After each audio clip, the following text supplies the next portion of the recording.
اللہ الرحمن الرحیم۔ سود ایک کا لاکھوں کے لیے مرگ مفاجات، اس موضوع پر اس سے پہلے بھی ایک نشست ہو چکی اور اس نشست کے خاتمے پر بظاہر یہ محسوس ہوتا تھا کہ ابھی بہت سوالات باقی ہیں جن پر ہم کسی اور نشست میں گفتگو کریں گے۔ میرا خیال ہے کہ وہ نشست یہی کیوں نہ ہو جائے، اسی پر گفتگو کی ابتدا کر دیں گے۔ مجھے آپ سے ایک سوال کرنا تھا جو پچھلی نشست میں نے سوچا تھا، وہ یہ تھا کہ ابھی ہم بات کر رہے تھے سود کے نظام کی ساری۔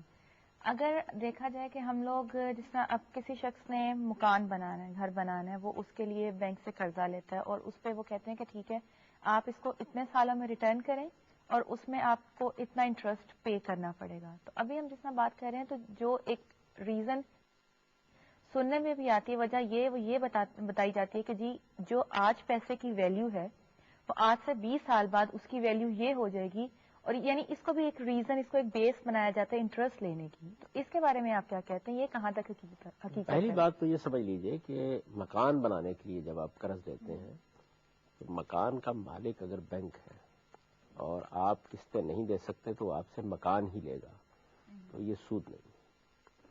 میں نے اس سے پہلے بھی آپ کی خدمت میں عرض کیا تھا کہ سود کا تعلق ان چیزوں سے ہے جو اپنے وجود کو ختم کر دیتی ہیں۔ اس کو کہتے ہیں اصطلاح میں صرفی چیزیں، استعمال کی چیزوں میں سود نہیں ہوتا۔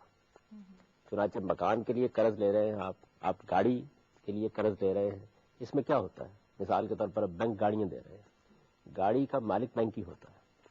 اگر آپ قسطیں نہیں دے سکیں گے تو بینک آپ سے گاڑی لے لے گا، وہ آپ سے روپے کا مطالبہ نہیں کرتا، اس کی ملکیت اسی کے پاس رہتی ہے۔ ملکیت کے کاغذات آپ کو اس وقت ملتے ہیں جب آپ تمام اقساط ادا کر دیتے ہیں، تو اس میں در حقیقت آپ نے جو کچھ زائد ادا کیا ہے وہ استعمال کا کرایہ ہے۔ گاڑی چونکہ آپ کے استعمال میں آ گئی ہے، سال 2 سال 3 سال آپ اس کو استعمال کرتے ہیں، اس میں ایک بڑی سہولت لوگوں نے دے دی ہے۔ بالکل ایسے اس کو سادگی سے سمجھ لیجیے کہ میں ایک کرائے کے گھر میں رہتا ہوں، میں 10,000 روپے مثال کے طور پر کرایہ دے رہا تھا۔ میرے مالک مکان نے مجھ سے کہا کہ آپ یہ گھر خرید بھی لیجیے اور 10,000 روپے اس کے ساتھ آپ اس کی قیمت کی قسط کے طور پر دیتے رہیے، جب یہ روپے پورے ہو جائیں گے اس کے بعد یہ مکان آپ کی ملکیت ہو جائے گا۔ یہ بڑا نیکی اور خیر کا کام، اس میں میرے اوپر کوئی اس طرح کا بار نہیں پڑا۔ مکان کی ملکیت میں جیسے جیسے میں رقم ادا کر رہا ہوں شریک ہوتا چلا جا رہا ہوں، اسی کے لحاظ سے کسی وقت بھی معاملہ ختم کیا جا سکتا ہے۔ میں اگر نہیں دے سکوں گا تو مکان اپنی جگہ موجود ہے اور مکان ہی کی ملکیت کی بنیاد پر سارا فیصلہ ہونا ہے، اس میں کوئی صرفی معاملہ پیش ہی نہیں آیا، تو اس وجہ سے یہ معاملات تو سود ہوتے ہی۔ یہ ایک فرق ہے جس کو بہت اچھی طرح سمجھ لینا چاہیے کہ سود کا تعلق کنزیومیبل چیزوں سے ہے، سود کا تعلق یوزیبل چیزوں سے نہیں ہے۔ اس اصولی بات کو سمجھ لینے کے بعد بہت سے وہ سوالات تو ویسے ہی ختم ہو جاتے ہیں۔ دوسری چیز جو اس معاملے میں دیکھنی چاہیے وہ یہ ہے کہ جب آپ کسی سے قرض لیتے ہیں تو وہ سود لے گا اور آپ کو کچھ رقم اسے زائد دینا پڑے گی۔ یعنی فرض کر لیجئے کہ آپ نے روپیہ ہی لیا ہے قرض، کنزیومیبل چیزوں میں سے کوئی چیز آپ نے لی ہے، آپ اس چیز کو استعمال کر رہے ہیں اور آپ نے سودی کا معاملہ طے کیا ہے، تو آپ سود دے رہے ہیں نا، کچھ رقم دے رہے ہیں۔ عام طور پر یہ خیال کیا جاتا ہے کہ یہ بھی حرام ہے، اس کو بھی بہت اچھی طرح سمجھ لیجئے کہ حرام سود کھانا ہے۔ قرآن مجید نے جس کی حرمت کا اعلان کیا ہے وہ سود کھانے کی حرمت ہے۔ آپ سورہ بقرہ کو اگر نکال کے پڑھیں تو بالکل وضاحت سے قرآن مجید نے بتا دیا ہے کہ یہ چیز ظلم ہے کہ آپ کسی زائد پیسے لے رہے ہیں، وہ رقم جو وہ لے رہا ہے وہ اس کے لیے ناجائز ہے، آپ تو دے رہے ہیں، اس وجہ سے آپ کا دینا اصلاً ممنوع نہیں ہے۔ اس کی ممانعت کا ذکر کیسے شروع ہو گیا؟ اس کی ممانعت کا ذکر یہاں سے شروع ہو گیا کہ لوگوں نے یہ خیال کیا کہ جو آدمی بھی یہ رقم دے رہا ہوتا ہے وہ اصل میں تعاون کر رہا ہوتا ہے سود کا کاروبار کرنے والے سے، اور چونکہ ایک روایت میں ایک لفظ ایسا آ گیا تھا جس کی بنیاد پر لوگوں نے یہ رائے قائم کر لی۔ میں نے جب اس روایت کو دیکھا تو معلوم ہوا کہ اس کے اندر تو بات ہی بالکل دوسری کہی گئی ہے۔ اس میں در حقیقت یہ بتایا گیا ہے کہ جو لوگ مہاجنی سود کا کاروبار کر رہے ہیں یہ اپنے ہاں کچھ اسامیاں تلاش کرنے کے لیے ایجنٹ بھی رکھتے ہیں، ان کے ہاں کچھ لوگ دستاویزات لکھنے والے بھی ہوتے ہیں، کچھ لوگ اس کی گواہی دینے والے بھی ہوتے ہیں، یہ سارے کے سارے یکساں مجرم ہیں۔ یعنی جب ایک سودی معاملہ ہو رہا ہوتا ہے تو جو آدمی سود کھا رہا ہے، سود لے رہا ہے، آپ سے سود کا مطالبہ کر رہا ہے، آخر وہ کوئی نظم بنائے گا، اس کے ساتھ تعاون کرنے والے کچھ افراد ہوں گے جو اس کا کاروبار چلا رہے ہوں گے، ان کو نبی صلی اللہ علیہ وسلم نے یکساں مجرم قرار دیا تھا۔ ہمارے ہاں لوگوں نے اس میں ایک لفظ تھا موکل، اس کو سود کے ایجنٹ کے بجائے سود دینے والے کے معنی میں لے لیا۔ اس سے یہ غلط فہمی پیدا ہوئی. تو دو باتوں کی میں نے وضاحت کر دی. ایک یہ کہ سود کا تعلق یوزیبل چیزوں سے نہیں ہے, یعنی کنزیومیبل چیزوں سے. جتنی چیزیں اپنے وجود کو قائم رکھ کے استعمال کی جاتی ہیں, ان کے استعمال میں جو آپ معاوضہ لے رہے ہوتے ہیں وہ اس کا کرایہ ہے. اور یہی فرق ہے کرایہ اور سود میں, یہی فرق ہے. اس فرق کو بنیادی طور پر سمجھ لیجیے. اور دوسرے یہ کہ ایک آدمی اپنی ضرورت کے لیے قرض لیتا ہے, اس کو قرض سود کے بغیر ملتا ہی نہیں. وہ ضرورت انفرادی بھی ہو سکتی ہے, اجتماعی بھی ہو سکتی ہے, ذاتی بھی ہو سکتی ہے, کاروباری بھی ہو سکتی ہے, کسی بھی نوعیت کی ہو سکتی ہے. اس نے اس کے لیے قرض لیا ہے. جب وہ قرض لیتا ہے اور کچھ دیتا ہے تو یہ اپنی ذات میں یہ ممنوع چیز نہیں ہے. چنانچہ قرآن حدیث کے پورے ذخیرے پر اگر آپ نگاہ ڈالیں تو اس میں کسی جگہ اس کی ممانعت نہیں کی گئی, کسی جگہ اس کی حرمت کا اعلان نہیں کیا گیا. حرمت کا اعلان سود کھانے والے کے لیے کیا گیا. یہ دو باتیں سمجھ لیجیے, اس سے بہت سے مسئلے تو ویسے ہی ختم ہو جائیں گے. تیسری چیز جو سامنے آتی ہے وہ یہ ہے کہ ہمارے اس معاشرے میں اس وقت جو صورتحال پیدا ہو گئی ہے وہ یہ کہ سارا کا سارا نظم معیشت سارا کا سارا سود پر مبنی ہے. ہر جگہ سود موجود ہے, بین الاقوامی سطح پر بھی, قومی سطح پر بھی. سارے کاروبار اسی کی بنیاد پر چل رہے ہیں. لوگوں کے لیے یہ مشکل پیدا ہو گئی ہے کہ معیشت کا نظم اتنا زیادہ وسیع ہو گیا ہے اور اتنا ایک دوسرے سے ملتا ہوا ہو گیا ہے کہ اب آپ یہ نہیں کر سکتے کھجوروں کا ایک ٹوکرا خریدیں اور مارکیٹ میں جا کے بیٹھ جائیں تو آپ اس کے بعد کما کے واپس آ جائیں گے. ایک بین الاقوامی مارکیٹ ہے جو آپ کے تمام امور پر اثر انداز ہو رہی ہے, لہٰذا کاروبار کرنا بھی کوئی آسان کام نہیں رہا. اس طرح کی صورتحال میں لاکھوں کی تعداد میں ایسے لوگ ہوتے ہیں جن کے پاس تو 2, 4, 5 لاکھ روپے ہوتے ہیں. میں نے خود دیکھا کہ بہت سے لوگ باہر سے پیسے کما کے لائے, یہاں آ کے انہوں نے بعض لوگوں کو دیے اور ان کو یہ بتایا گیا کہ ہم آپ کو بہت سا اس میں نفع دیں گے اور یہ ہوگا اور وہ ہوگا. زیادہ تر یہ ہوا کہ لوگوں نے ہاتھ جھاڑ کے ان کو دکھا دیا اور اس کے بعد ان کے پاس کچھ باقی نہیں رہا. یہ اصل میں اضطرار کی, مجبوری کی, ضرورت کی صورتیں. اس طرح کی تمام چیزوں کے بارے میں قرآن کے اس اصول کو ذہن میں رکھنا چاہیے جو اس نے لونڈی غلاموں کے معاملے میں اختیار کیا. لونڈی غلاموں کا انسٹیٹیوشن اسلام کا حصہ نہیں تھا, ہم اس پر اس سے پہلے بھی گفتگو کر چکے ہیں. لیکن چونکہ معاشرے کے اندر یہ برائی موجود تھی تو طریقہ یہ نہیں اختیار کیا گیا کہ فوری طور پر اس کی ممانعت کر کے پوری سوسائٹی کو اختلال اور بدنظمی کا شکار کر دیا جاتا, بلکہ دوسرے اسلامی ممالک میں کیا یہ تجربہ کیا جاتا ہے؟ اگر ہے تو کس حد تک کامیاب رہا؟ ابھی تک میرے علم کے تجربات بہت سے کیے جا رہے ہیں. میرا خیال ہے اس وقت کوئی 50-60 کے قریب ایسی کمپنیاں, ایسے بینک موجود ہیں جو اس نوعیت کے تجربات کر رہے ہیں اور اس پر بہت سا کام بھی ہوتا رہتا ہے. لیکن کوئی پرفیکٹ نظام, کوئی کامل نظام, کوئی صاف ستھرا نظام فی الواقع وجود میں آ گیا ہو, ایسا نہیں. ابھی یہ تجربات سے گزر رہا ہے اور تجربات میں بعض جگہوں پر چونکہ ہمارے ہاں ایک خاص فکر بن چکی ہے تو بعض ہیلے بھی اختیار کر لیے گئے ہیں جو میرے خیال میں کسی حال میں اختیار نہیں کرنے چاہیے. میں اس کو پسند کرتا ہوں کہ آپ ایک غلط کام کو غلط سمجھ کر رہے ہیں, کیونکہ اس میں اس کا پورا امکان ہوتا ہے کہ آپ اسے نکل جائیں گے. جب آپ ہیلا بازی کر کے اس کو کوئی صورت دے دیتے ہیں تو پھر آہستہ آہستہ آپ کا شعور بھی اس کے بارے میں اس نوعیت کا نہیں آتا, اس کو آپ صحیح سمجھنا شروع کر دیتے ہیں. تو سود کی ممانعت اللہ تعالیٰ نے, یہ بڑی لطافت سے اللہ تعالیٰ نے اس معاملے کو الگ الگ کیا ہے, یعنی کرائے کو جائز رکھا ہے اور سود کو ممنوع قرار دیا ہے. اور سود کے بارے میں یہ جو بحث بعض لوگ اٹھا دیتے ہیں نا, قرآن میں ربا کا لفظ استعمال ہوا ہے, ربا سود کو کہتے ہیں. یعنی ربا قرآن کی ایجاد نہیں ہے, ربا کا لفظ قرآن کی اصطلاح نہیں ہے. یہ بالکل ایسے ہی جیسے یہ بسکٹ ہے, میں یہ لفظ بولتا ہوں تو آپ جانتے ہیں یہ کیا چیز ہے. تو یہ عربی زبان کا عام لفظ ہے, سود کے لیے یہ لفظ استعمال ہوتا تھا. ہماری اردو میں جس کو سود کہتے ہیں اس کو عربی میں ربا کہتے ہیں. قرآن مجید نے اس کی ممانعت کا اعلان کیا اور یہ بتا دیا کہ یہ ہر حال میں ممنوع ہے. یہ بات بھی بعض اوقات لوگ خیال کرتے ہیں کہ شاید وہ صرفی معاملات کا سود تھا, یعنی لوگ جو اپنی ضرورتوں کے لیے لیتے ہیں, کوئی کاروباری نوعیت نہیں تھی. قرآن مجید کے الفاظ یہ ہیں اس کے معاملے میں سورہ روم میں کہ وما آتیتم من ربا لیربو فی اموال الناس, کہ یہ جو تم سودی قرض اس لیے دیتے ہو کہ دوسروں کے مال میں جا کے پروان چڑھے. یہ الفاظ تو آپ جانتی ہیں کہ سوائے کاروباری سود کے اور کسی معاملے میں کہیں نہیں جا سکتے. تو اس وجہ سے اصل کاروباری سود ہی تھا جو وہاں رائج تھا. اور عرب تو تجارتی کاروبار کرنے والے لوگ تھے, وہ عام طور پر قافلوں کی صورت میں جاتے تھے, اس میں کاروبار کے لیے قرض بھی دیے جاتے تھے اور اس میں ظاہر ہے کہ سود کے معاملات بھی ہوتے تھے. یہ سب ایسے ہی تھا جیسے ہمارے اس معاشرے میں ہے. فرق صرف یہ ہے کہ یہ اب انسٹیٹیوشنلائز ہو گیا ہے, اس وقت افراد یہ کاروبار عام طور پر کر رہے ہوتے تھے. کوئی فرق اس میں نہیں ہے. تو اصل میں معیشت ایک بڑی عجیب و غریب چیز ہے, یہ بچوں کا کھیل نہیں ہے. اس میں کوئی ایک اقدام بعض اوقات پورے کے پورے نظم کو درہم برہم کر دیتا ہے, لیکن اخلاقی اصول ہر حال میں برتر ہوں گے. وہی بات جو اس سے پہلے بھی میں نے ایک نشست میں کہی تھی کہ میرا اعزاز کیا ہے, میری عزت کیا ہے, میرا شرف کیا ہے, وہ اصل میں انسان کی حیثیت سے صرف میرا اخلاقی ہے. غلط کام اگر کر بھی رہے ہو تو اس کا علم ہونا چاہیے. غلط کام کر بھی رہے ہو تو اس کا علم بھی ہو، اس کا شعور بھی ہو، آپ اس کو غلط سمجھ کے کر رہے ہو، اور آپ کے اندر یہ جذبہ ہو کہ مجھے بہرحال اس سے نجات حاصل کرنی ہے، یہ ضروری ہے. اور دوسرے یہ کہ یہ ہمیشہ کے لیے سمجھ لینا چاہیے کہ دنیا امتحان کے لیے بنی ہے. اس لیے خواہ آپ کو کوئی انفرادی معاملہ کرنا ہے، خواہ آپ کو کوئی معاشی معاملہ کرنا ہے، خواہ آپ کو کوئی معاشرتی اقدام کرنا ہے، خواہ آپ کو کوئی بین الاقوامی تعلقات میں اقدام کرنا ہے، خواہ ایٹم بم بنانا ہے یا کوئی اور کام کرنا ہے، ہر طرح کے معاملات میں آپ کے سامنے یہ سوال ہمیشہ آئے گا کہ ایک طرف اخلاقی حدود ہوں گے، دوسری طرف آپ کے مفادات ہوں گے. اس میں اخلاقی حدود کو سامنے رکھ کے فیصلہ کرنا مذہب کا پیغام اس قسم کچھ بھی نہیں.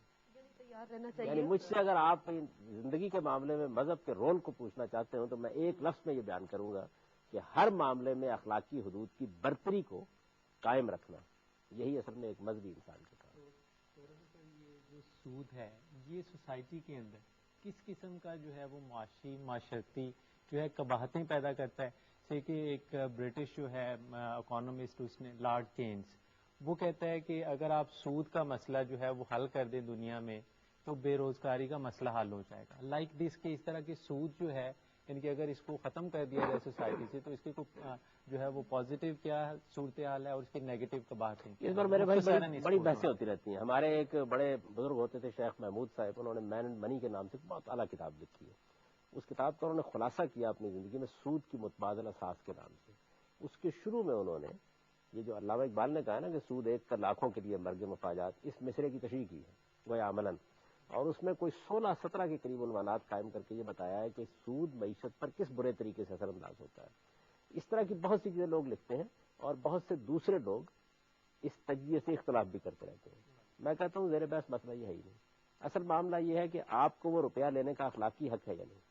فرض کر لیجئے کہ اس روپے کو لینے سے معیشت کا پہیہ بہت تیزی کے ساتھ گھومتا ہے، دنیا میں بڑی خوشحالی پیدا ہوتی ہے، ساری دنیا کے اندر اعلیٰ اقدار قائم ہو جاتی ہیں اور دنیا میں لوگوں کے پاس بڑی روپے کی ریل پیل ہوتی ہے. سوال یہ ہے کہ آپ نے غیر اخلاقی اقدام کیا یا نہیں کیا. یعنی کیا رشوت کی بنیاد پر اگر معیشت میں بڑی ترقی ہو رہی ہے جائز قرار دے دی جائے گی؟ اگر ڈاکے اور چوری کی بنیاد پر معیشت میں بڑی ترقی ہو رہی ہے تو جائز قرار دے دی جائے گی؟ میرا خیال یہ ہے کہ یہ مطالعہ ضرور کرتے رہنا چاہیے اور اس پر گفتگو بھی کرتے رہنا چاہیے کہ سود سے کیا کیا نقصانات پیدا ہوتے ہیں. قرآن مجید نے جہاں سے بات شروع کی ہوئی ہے کہ اپنی ذات میں ظلم ہے، اس کے نتیجے میں معیشت باغ و بہاری کیوں نہ بن جائے، یہ اپنی ذات میں ظلم ہے. میں نے آپ کو اس کی مثال اسی لیے دی کہ وہ آدمی جو 2 لاکھ روپے رشوت دے رہا ہے اس کے لیے تو رشوت باغ و بہار ہے.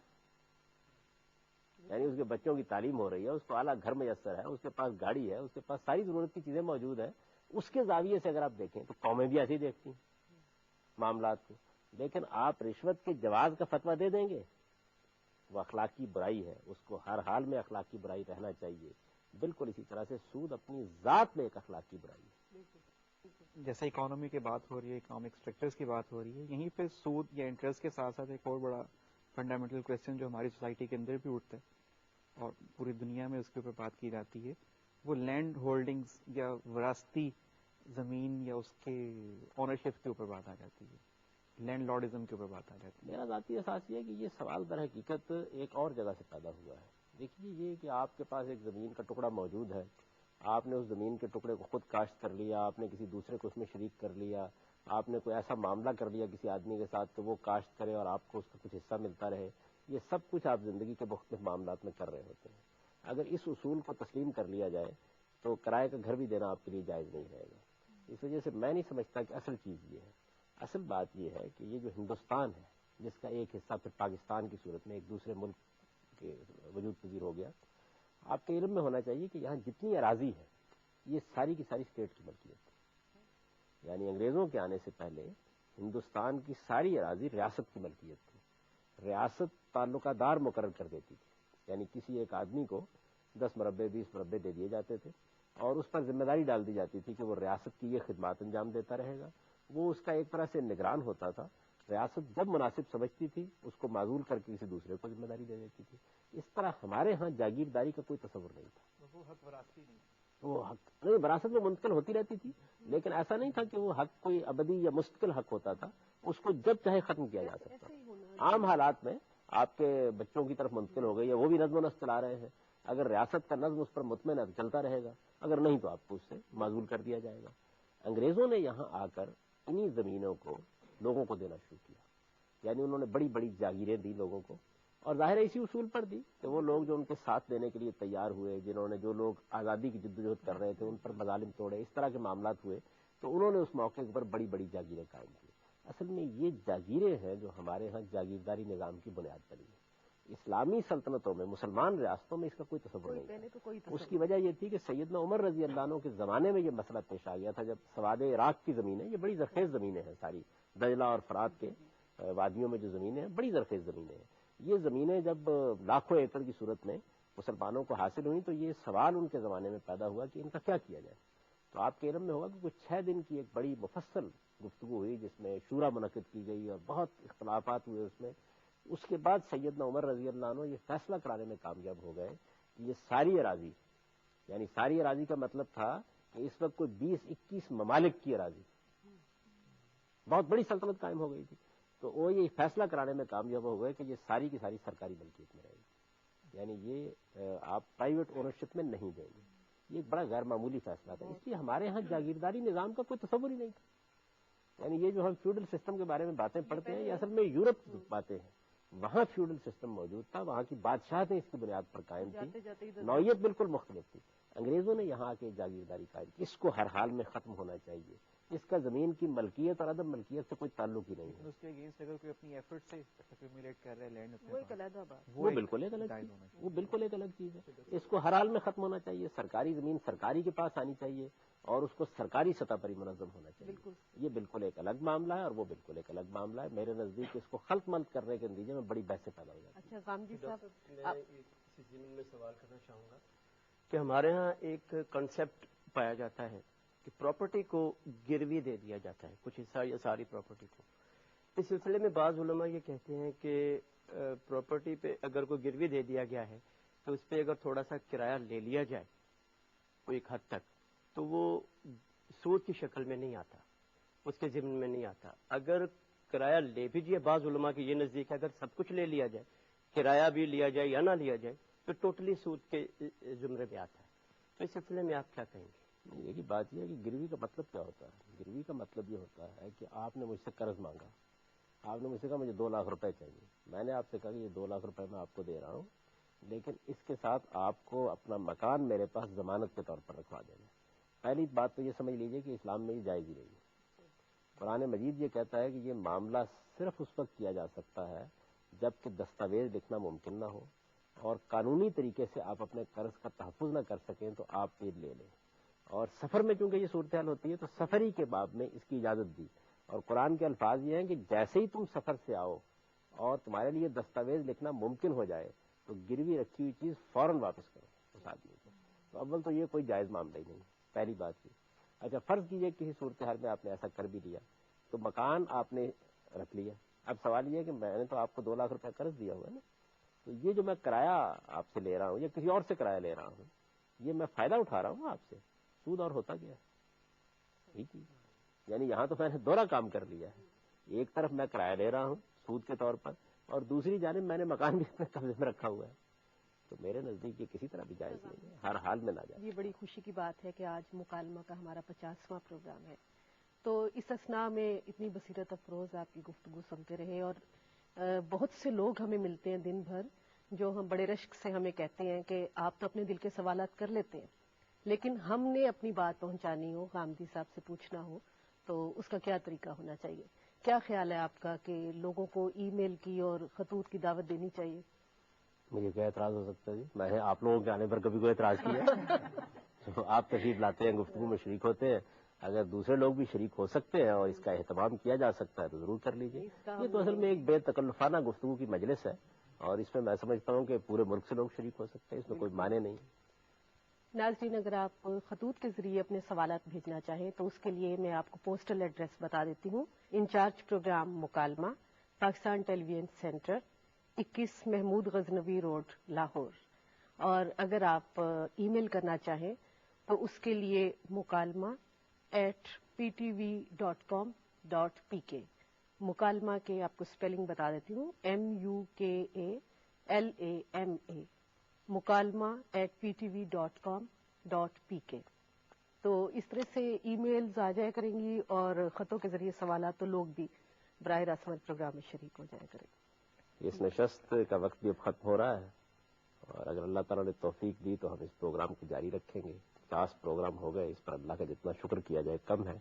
اگر کوئی اچھی بات اللہ نے کہنے کی توفیق دی ہے تو ہماری دعا ہے کہ وہ لوگوں کے دلوں میں اترے, اور اگر کوئی غلطی ہم سے ہوئی ہے تو اللہ تعالیٰ اس کے شر سے ہمیں بھی محفوظ رکھے اور لوگوں کو بھی محفوظ رکھے. وآخر دعوانا الحمدللہ رب العالمین.